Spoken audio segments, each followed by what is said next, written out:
विभिन्न जाति, भाषा, धर्म और संस्कृति का देश नेपाल, जहां शांति के अग्रदूत महात्मा गौतम बुद्ध के जन्मस्थल लुम्बिनी के निकट पवित्र तिलोत्तमा नदी के किनारे बसा हुआ प्राकृतिक हरियाली से भरपूर नेपाल के मुख्य औद्योगिक, व्यापारिक एवं ऐतिहासिक शहर बुटवल के ब्रह्मा कुमारी ईश्वरीय विश्वविद्यालय की मुख्य संचालिका के रूप में आदरणीय कमला दीदी जी निमित्त है।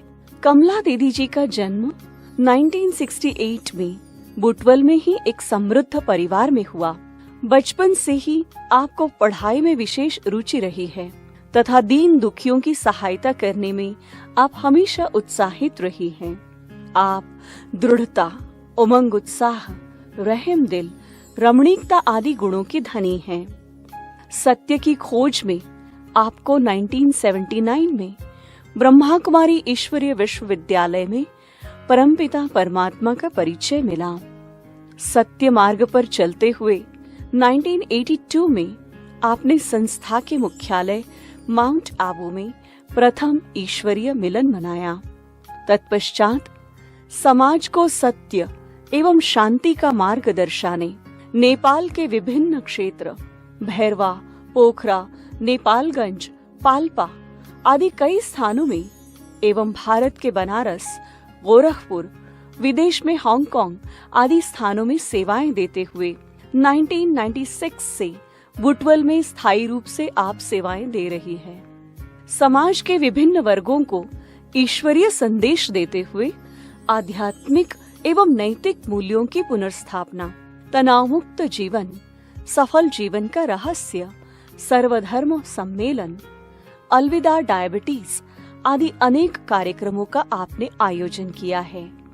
वर्तमान समय आप पश्चिम नेपाल के सह निदेशक के साथ Brahma Kumaris global piece retreat centre के अध्यक्षा के पद पर रहकर सेवाएं दे रही है। आपके नेतृत्व में 32 सेवा केंद्र, करीब 100 गीता पाठशालाओं में 160 समर्पित भाई बहनों के विशाल समूह के साथ 5000 से भी अधिक विद्यार्थी ईश्वरीय पालना का संपूर्ण आनंद ले रहे हैं। पिताजी कहते थे आप बेटी हैं तो आपको सबको ऐसे सिखाना है, वैसा संस्कारी होना है। इसीलिए फिर मेरे को भक्ति का भी पिताजी ने सिखाया, तो मैं प्यार से भक्ति, श्रद्धा, आरती करती थी। और सबसे पहले सब पिताजी को टीका लगाना, सबको लगाना, ऐसा कर रही थी। तो अचानक एक बार ऐसा हुआ कि हम सब फैमिली, एक बड़ा व्यापार मेला, प्रदर्शनी मेला लगा हुआ था, तो वहाँ जैसे सब फैमिली घूमने जाते हैं उसी रीति हम लोग भी गए थे। शाम का समय था, गर्मी का मौसम और शाम का समय, हवा आ रहे थे, सब घूमने का मज़े ले रहे थे मेला में। लेकिन हम लोग जैसे ही गेट के अंदर गए तो मेला में सफ़ेद सफ़ेद कपड़े पहन के, शायद वहाँ एग्जीबिशन प्रदर्शनी लगा था, चित्र प्रदर्शनी। उस समय तो हमें मालूम नहीं था, हम तो छोटे थे, हमारा उम्र बहुत ऐसे 11 साल के थे हम तो, और भाई बहन भी छोटे, और हमारे मामा चाचा सब फैमिली हम लोग गए थे। तो वहाँ पर हम लोग मेला देखने लगे, लेकिन हमारे पिताजी हम लोग के बीच से किधर चले गए वो दिखाई नहीं दिए। बाद में देखा कहाँ गए ढूंढने लगे तो पिताजी को हमने वही सफ़ेद जो वस्त्रधारी थे उनके बीच में हमने देखा। तो हमको भी लगा कुछ चित्र वगैरह लगा था, हमने दूर से देखा और सफ़ेद सफ़ेद कपड़े, कुछ अलौकिक, कुछ वंडर लगा, पहली बार देखा। तो पिताजी वहीं से आए और कहा मेरे को बहुत अच्छी बात मिल गई, मैंने जो ढूंढा था वो मुझे मिल गया। क्या मिला? मेरे को तो भगवान मिल गया जो मैं ढूंढ रहा था। फिर हमको लगा कि पिताजी को ऐसे मेला में कैसे भगवान मिल गया। तो उस समय वो बात समझ में नहीं आए, लेकिन पिताजी के दिल में वो बैठ गया। उन्होंने कल्प वृक्ष का चित्र देखा था, गीता में जो पढ़ा था वो सब बात उसको याद आ गया, और पिताजी तो बस पाना था पा लिया करके वही बोलते रहते थे, लेकिन हमने समझा नहीं। ऐसे ही कुछ समय के बाद, 2-4 मास के बाद, फिर माँ को भी एक दिन साक्षात्कार हो गया। शिव बाबा के चित्र के आगे बैठी थी तो उसको भी ज्योति का साक्षात्कार हो गया, विनाश का साक्षात्कार हो गया। तो वो फिर अच्छा, आप जो कहते थे वो बात सत्य है, आज से मैं भी, अब बाबा जो कहते हैं आप जो जहाँ जा रहे हैं मैं भी जाऊंगी करके, फिर माँ भी साथ में, मैं और पिताजी एकदम पक्के बन गए थे। तब तक फिर माँ भी हमको साथ देने लगे, हम तीनों ही। बाकी परिवार तो, भाई बहन तो छोटे थे, तो घर में ही एक सात्विक, जब से ज्ञान मिला, पिताजी कोर्स किया, तब से हम सात्विक बन गए थे। और फिर पूरा परिवार ही जैसे ज्ञान के हो गए, है ना, शाकाहारी सात्विक हो गए। और जो भक्ति करते थे बहुत, वो भक्ति से जो ढूंढा था भगवान को वो मिल गया। तो पाना था सो पा लिया, और हमारी भक्ति छूट गई और फिर हम ज्ञान में चलने लगे। मैं जब पढ़ रही थी तो पिताजी ने मेरा, दशहरा के समय नेपाल का बड़ा पर्व होता है, छुट्टी होती है स्कूल में, तो पिताजी ने कहा कि आपको सेंटर देखने जाना जहाँ बहनें रहती है। तो उस समय भैरवा में भी अभी बहनें रहने लगी थी, बनारस से आई थी। तो वहाँ 2 माता, एक बहन जी रहती थी, एक दीदी रहती थी, 2 माता और एक दीदी, बड़ी दीदी भी वहाँ थी। तो मैं जैसे गई देखने के लिए सेंटर, तो वहाँ का इतना अच्छा वातावरण, मेरे को ऐसे भी प्रकृति अच्छा लगता है। तो वहाँ मैं जैसे गेट में गई, पूरा फूलों का बगीचा था आगे। फिर जैसे जैसे अंदर जा रही थी ना, वहाँ का वाइब्रेशन, स्वच्छता, पवित्रता, शांति की बहुत अच्छा लग रहा था। तो मैं जैसे जैसे अंदर जा रही थी मेरे को खिंचाव हो रहा था। तो जैसे मैं क्लास में गई ना, तो मेरे को बहुत आनंद हुआ, बहुत खुशी हुई, और मेरे को लगा जैसे मैं अपने परिवार में आ गई हूँ। तो इतना आनंद आया। मैं 2 दिन के लिए रहने गई थी, मेरा छुट्टी का समय 15 दिन था, मैं वहाँ पहली बार वहाँ 15 दिन रही।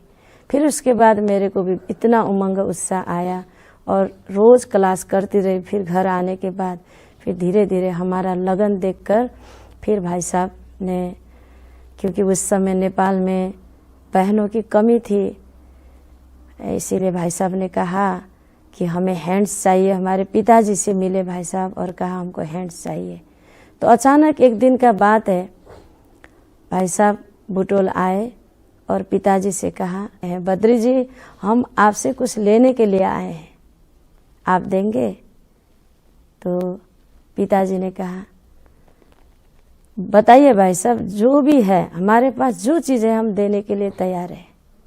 बाबा के लिए क्या चाहिए हम देने के लिए तैयार है, हमारा सौभाग्य होगा। तो भाई साहब ने कहा आपका कन्या हमें चाहिए। तो उस समय मैं 13 साल की थी, छोटी थी, पढ़ रही थी अभी हाई स्कूल, तो 9th में पढ़ रही थी। तो पिताजी ने कहा मेरी तरफ से ओके है, अब मैं अपनी बेटी से उनकी मम्मी से पूछता हूँ, फिर आपको जवाब देंगे। तो पिताजी आके मेरे को बताया कि मेरा ये सौभाग्य है, भगवान के घर से आपको मांगने के लिए भाई साहब आए हैं। भाई साहब का आना माना बाबा का आना है। तो भाई साहब ने बोला, मैंने तो जवाब दे दिया है, मैंने संकल्प किया है, लेकिन हम आपको ज़बरदस्ती नहीं करते हैं, आपकी क्या इच्छा है? विश्व कल्याण के लिए जाना है, पिताजी ने कहा। फिर मैंने ऐसे सोचा, माँ को भी नहीं पूछा। तो मेरा तो लगन था ही, 2 टाइम मैं क्लास करती थी। मेरे को लगता था मैं कब जाऊं बाबा के घर, क्योंकि जो क्लास करते थे अच्छा लगता था, लेकिन अपने स्कूल का वो वातावरण नहीं होता था। तो मेरे को लगता था कि हाँ, मैं जल्दी जल्दी पढ़ाई पूरा करके जल्दी निकलूं, ऐसा सेवा, विश्व सेवा के लिए जो मुझे चाहिए वातावरण, उस वातावरण में मैं जाऊं और मैं अपने में बहुत शक्ति ज्ञान भरकर विश्व सेवा में लगूं, दुखों से सबको मुक्त करूं, ऐसा मेरे मन में आ रहा था। तो जैसे ही पिताजी ने कहा, फिर मैंने ऐसे सोचा, फिर मैंने कहा ठीक है, जब आपने वचन दे दिया है तो मैं भी दिल से, आपने कहा है तो आपका और शिव बाबा का है ना, अभी आपका और शिव बाबा और भाई साहब भी कहते हैं, तो उसमें मेरा कल्याण है। 2 दिन के अंदर मैंने कुछ भी नहीं सोचा, किसी को नहीं देखा, इतना बाबा के ऊपर हमारा निश्चय और विश्वास था। एक नेपाल से इंडिया जाना है, कभी नहीं इंडिया, हाँ बचपन में बहुत छोटी थी तब गई थी, 2 क्लास में जब पढ़ रही थी तब इंडिया गए थे। उसके बाद मेरे को थोड़ा थोड़ा याद था, बाकी याद नहीं। तो बाबा के ऊपर इतना विश्वास था, भाई साहब के साथ जाना है, पिताजी माताजी सब समाज को छोड़ के, तो मैं तैयार हो गई। मेरे लौकिक परिवार, बाकी जो भी रिश्तेदार थे वो रोने लगे। ऐसा मन में होता था कि मधुबन कैसा है, मधुबन बाबा का अवतरण भूमि वो कैसा है, वहाँ कब जाने को मिलेगा, ऐसा होता था। तो बनारस में रहते रहते मेरे को वो चांस भी मिल गया। सन 1982 में जनवरी महीना था, उस समय मधुबन जाने का मौका मिला। तो मैं भाई साहब के साथ ही, भाई साहब ही हमारा गाइड बन के सारे बनारस के और नेपाल के सब लोग मिल के हम लोग मधुबन गए। पहली बार जब मैं मिले तो बाबा ने दृष्टि बहुत दिया, मैं मगन हो गई। बाबा दादी नहीं दिखाई दी, बस लाइट दिखाई दिया। तो अचानक फिर कानों में शब्द आया, नंबर 1 टीचर बनोगी, इतना बाबा ने बोला। तो शायद मैं मगन थी, फिर बाबा ने बोला कि नंबर 1 टीचर बनोगी। तब मैंने कहा बाबा। तो बाबा ने प्यार से टोली दिया, सिर में मेरा हाथ, वरदानी हाथ रखा। आज भी वो दिन मैं याद करती हूँ, मेरे को बहुत खुशी से रोमांच खड़े हो जाते हैं। मेरे सबसे पहले वरदान नंबर 1 टीचर बनोगी। तो मेरे मन में बार बार ये आता, मुझे नंबर 1 बनना है और हिम्मत से काम। दूसरी बार मेरे को वरदान दिया, हिम्मत से काम लेके विजय का झंडा लहराने वाले हो। वो तो मेरे लिए जैसे वरदान हो गया।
और दीदी की विशेषता तो क्या सुनाऊं, उनमें तो बहुत सारी ऐसी विशेषताएं हैं।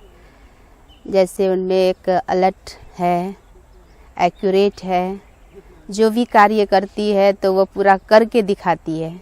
जैसे कोई कोई होते हैं ना, वैसे ही अधूरे छोड़ देते हैं, लेकिन वो जो कार्य करना चाहती है शुरू से अंत तक वो करके दिखाती है। कभी कभी सेवा करते करते किसी भाई बहनों में कोई ऐसा आनाकानी या थक जाते हैं या कल करेंगे परसों करेंगे ऐसा कोई भी बात आती है तो दीदी तुरंत वहाँ आके हम सबको एक उमंग, उत्साह, हिम्मत या साहस या कहिए ऊर्जा भर देती है। उनके लिए कोई भी कार्य असंभव नहीं है, हर कोई चीज़ वो तुरंत कर सकती है।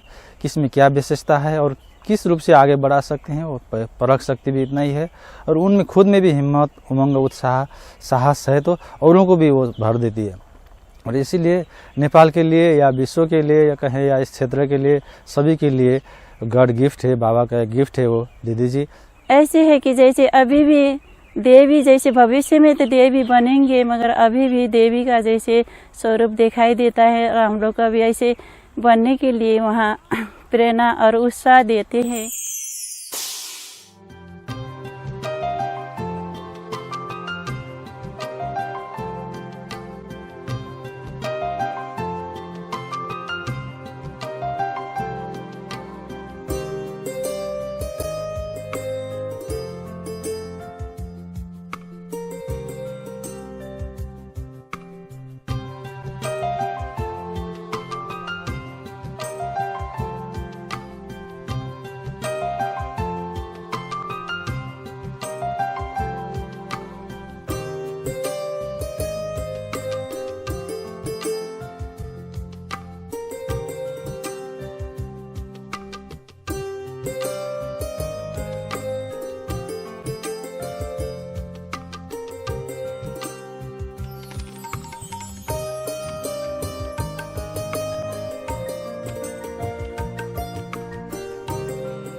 और दीदी ममतामयी दीदी बहुत स्ट्रांग है, हिम्मत वाली है और चतुर भी है और सदा मुस्कुराती भी है। दीदी को देखते ही मुझे शक्ति मिलता है और दीदी एकदम शक्ति स्वरूपा है। खास करके संगठन में रहकर संगठन में सबको लेकर पीछे किसी को छोड़ना भी नहीं है, किसी को साइड लगाना भी नहीं है। और कोई आत्मा लगाते भी है तो दीदी फिर सबको क्या करती है, वही शिक्षा दे दे के इस संगठन को लेके चलने के लिए दीदी हमको हमेशा प्रेरणा देते हैं। दीदी जी भले कुछ भी परिस्थिति आ जाए लेकिन हमारा मन स्थिति सही होना चाहिए, ऐसा भावना रखती हैं। अपकारियों पर भी उपकार करना चाहिए, हर आत्माओं को उमंग उत्साह बढ़ाना चाहिए, ऐसा सोचती हैं दीदी जी।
आदरणीय दादी डॉक्टर प्रकाश मणि जी के नेपाल आगमन के सुअवसर पर दादी जी के वरदानी संकल्प से नेपाल का पहला ग्लोबल पीस रिट्रीट सेंटर 2001 में मिनिस्ट्री ऑफ फॉरेस्ट के अंतर्गत डिस्ट्रिक्ट फॉरेस्ट ऑफिस एवं चारपाला सामुदायिक वन से उपलब्ध हुआ, जो करीब 27 एकड़ जमीन पर फैला हुआ है।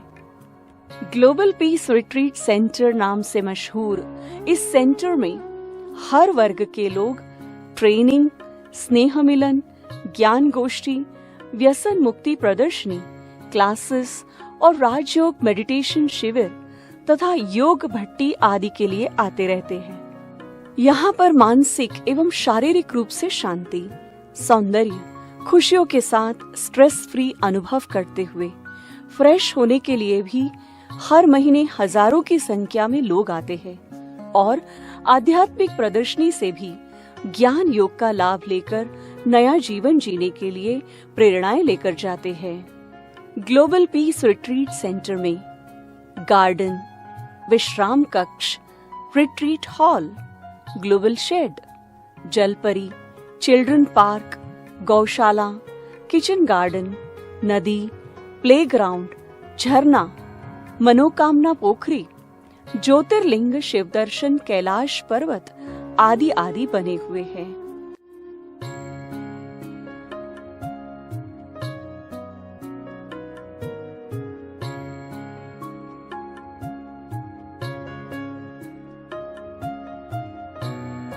ग्लोबल पीस रिट्रीट सेंटर का नेपाल के प्रधानमंत्री, विभिन्न मंत्रीगण एवं धार्मिक गुरुओं ने भी अवलोकन किया है।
और इन्होंने बाहर संघ संस्था और हर एक डिपार्टमेंट में उनका तो कोऑर्डिनेशन का पार्ट है और यहाँ के भाई बहन को परिचालन करने में उनका स्किल हम सब के लिए एकदम अनुकरणीय है, देखने योग्य है। तो इस क्षेत्र में ब्रह्म कुमारी ईश्वरीय विश्वविद्यालय को इतना ऊपर ले जाने के लिए उनका ये सरलता, इनका मैनेजमेंट स्किल, इनको लगनशीलता, ये हम हर टाइम हमको एकदम इंस्पायर कर रहा है। जो कमला दिदीले जुन यो क्षेत्रमा ईश्वरीय विश्वविद्यालयमा समर्पित भइसकेपछि उहाँले आफ्नो विचार, आफ्नो व्यवहार, आफ्नो चिन्तनलाई ईश्वरीय सेवामा जसरी लगाउनु भयो त्यसले वास्तवमा यो सिङ्गो समाजलाई धेरै प्रेरणा दिने काम गरेको छ र समाजलाई सद्मार्गमा हिँडाउनलाई योगदान पुर्याएको छ र यहाँका किशोर, युवा, महिला, वृद्ध सबैलाई शान्ति र समृद्धितर्फ अगाडि बढ्न प्रेरित गरेको मैले महसुस गरेको छु। ईश्वर ने मुझे इतना अच्छा ये अवसर दिया है और ये जीवन एक उपहार है, तो मेरे इस जीवन से इतना सुख दूँ सबको, मेरे से कभी किसी को दुख न हो। मैं कोई भी कुछ मुझे सहयोग मांगे मैं हरदम सहयोग देती रहूं।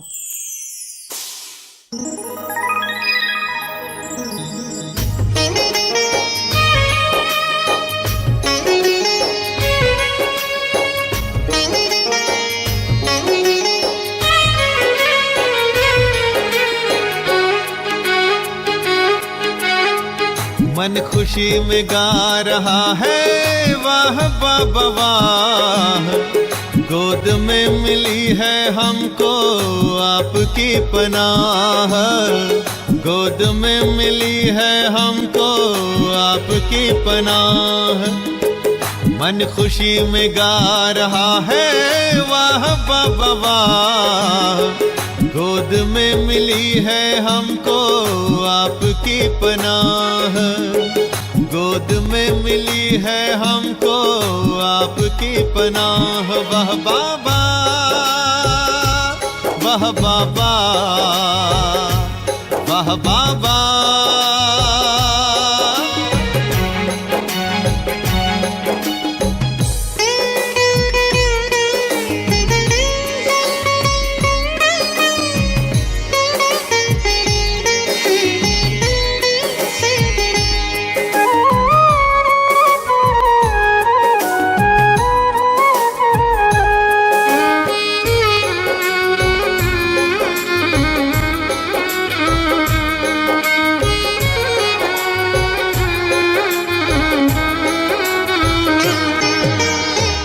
नैनों में है दिव्य नजारे, मन में मौजों की लहरें, आनंद सागर में हम उतर गए गहरे।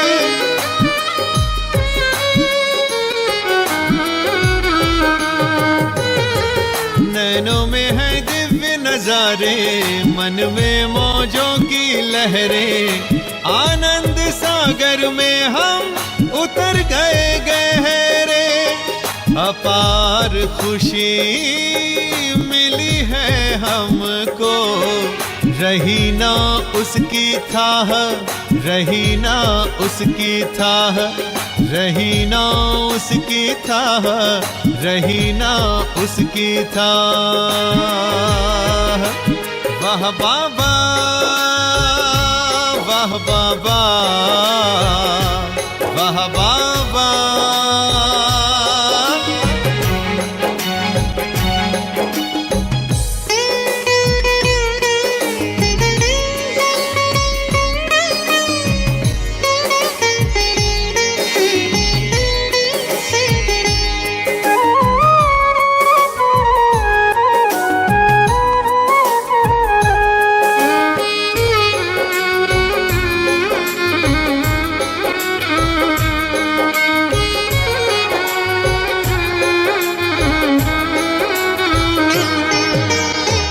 प्रभु प्रेम का आशियाना जब से हमें मिला है, उम्मीदों के फूल खिले हैं, गुलशन खिला खिला है।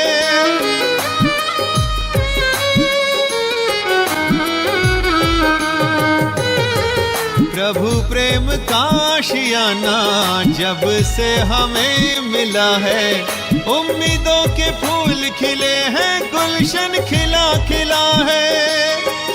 जीवन जगमग हो गया, रोशन हो गई राह, रोशन हो गई राह, रोशन हो गई राह, रोशन हो गई राह। वाह बाबा वाह बाबा वाह बाबा।